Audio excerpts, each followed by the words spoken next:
C'est un trésor bien caché. Il est là quelque part au fond de cette lagune de 8 hectares. Rares sont ceux qui ont le privilège de l'observer de si près.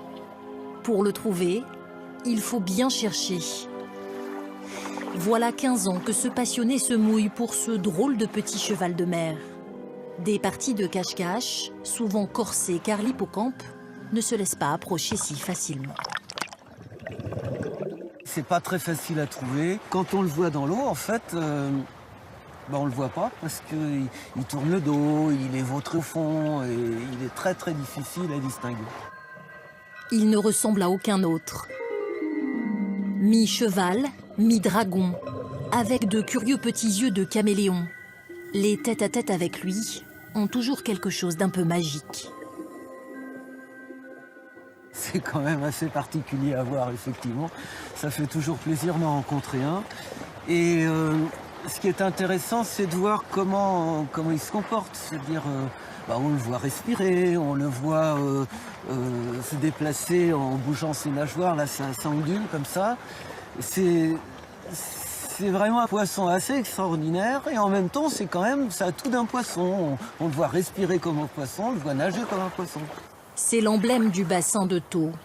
Une star plutôt farouche qui ne se laisse photographier que pour la bonne cause.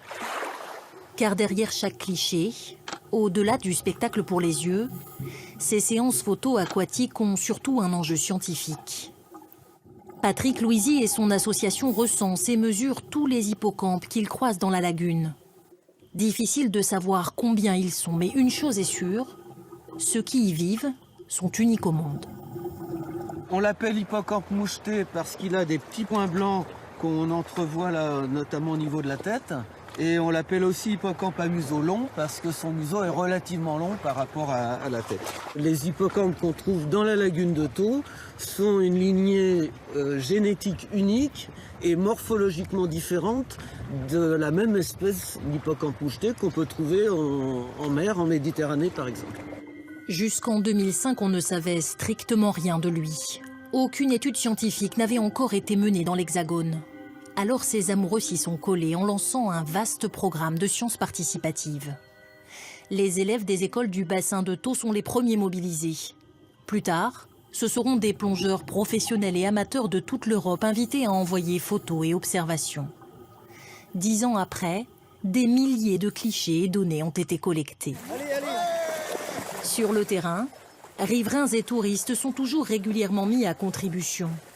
Avec ses grandes épuisettes, ils tentent aujourd'hui d'observer un cousin de l'hippocampe, le syngnathe, aussi appelé poisson aiguille. Ça, c'est un syngnathe à museau court. Ouais. Là, tu vois la taille du museau, ça fait à peu près la moitié de la longueur de la tête. Donc là, ça atteint environ 10, et en millimètres, ça doit environ aller jusqu'à 5. Allez. Les différentes espèces recensées sont mesurées avant d'être relâchées. Ça nous apprend que l'habitat de l'hippocampe est présent aussi puisqu'il y a des syngnates ici, donc potentiellement des hippocampes également. L'opération vise surtout à sensibiliser le grand public à la fragilité des hippocampes. Car en France, leur pêche n'est pas réglementée.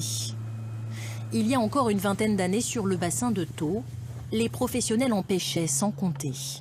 À cette époque-là, on avait des clients qui venaient et qui nous disaient « mais c'est magnifique l'hippocampe et tout, on peut en avoir ». Et on se prêtait au jeu en disant « oui, il n'y a pas de souci, on en a, on peut les faire sécher, on peut les vernir, on peut vous les vendre » et repartir avec un souvenir du bassin de Thau. Et au jour d'aujourd'hui, on a vraiment conscience qu'on a fait une énorme bêtise. Depuis quand elle relève des hippocampes dans ses filets, ses habitudes ont radicalement changé.